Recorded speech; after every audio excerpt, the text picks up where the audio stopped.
we are in Melville on a lovely Thursday afternoon at Kosporton, celebrating and commemorating 25 years of Def Jam. 25 years ago, a label called Def Jam was formed, initially by Rick Rubin, and then he was later joined by Russell Simmons. And in the 80s, man, these guys signed a person named LL, who was their first artist.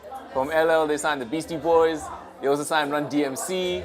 And these are the pioneers of hip-hop, the way I see it. It is a momentous occasion. Def Jam have just brought us some of the best hip-hop artists the world has to offer. It's like a celebration of hip-hop for Def Jam as a company, but obviously it becomes as Def Jam as a movement. A lot of us, I would say, are influenced by Russell Simmons. You know, hip-hop in Joburg wouldn't be kind of where it is if it wasn't for that. I guess over the years, Def Jam's just always been a formidable force in the music industry, man. And a lot of big artists that are changing the world's perceptions about hip-hop actually come from Def Jam, you could say. Our own hip-hop artists have used it as a bar, as a measure, and what they're doing is they're looking to kind of exceed that. They're looking to be better. A lot of hip-hop artists, especially some of them from the Def Jam records, Jay-Z, etc., have been here and have had very successful concerts and tours and so forth. It's because our industry is such a thriving industry and we have so many talented musicians. My idea was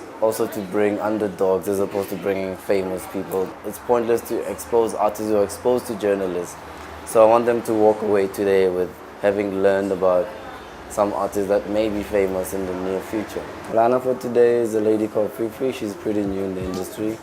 Has followed you and pension funds have left you.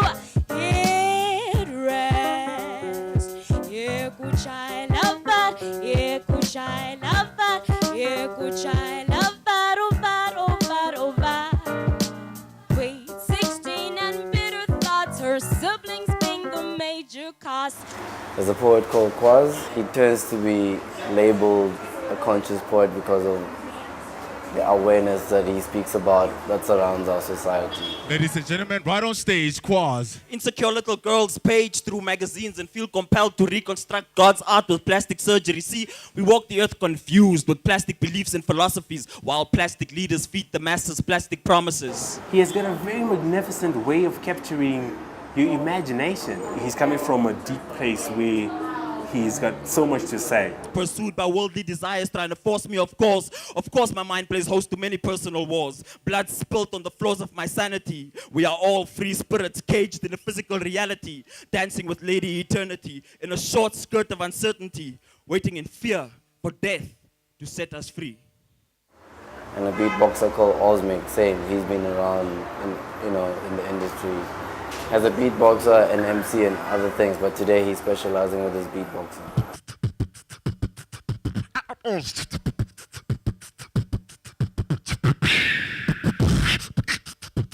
Hit it!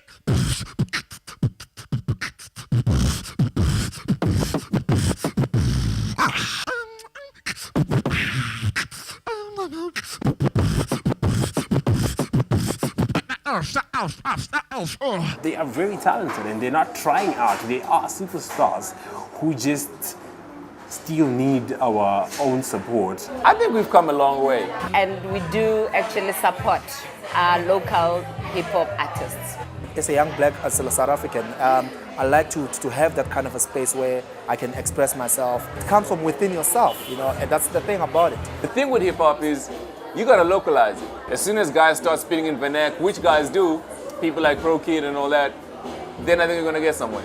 And I think it's helped us develop our own style of hip-hop that's influenced by Kwaito and Raga and so forth. We have, genres like Motswako. We have our own vernacular hip-hop. We got rappers coming just about from every language. And you can imagine how much that does in cultivating our culture here. Calibrated a little bit more than anything was sick found out to na kaula kafuna daula haula at the muha corner kauna enough skills of force to put it power suck out the piece of come on and live. I think our artists now have their own voice, their own style of doing things, and I think that's what's making our industry unique. We have 11 languages, so if people are doing Kwaito and rap and raga and whatever in different languages. I think that's fantastic. We stay with the roots of hip hop, but we also stay with our own roots as an African society with different cultures.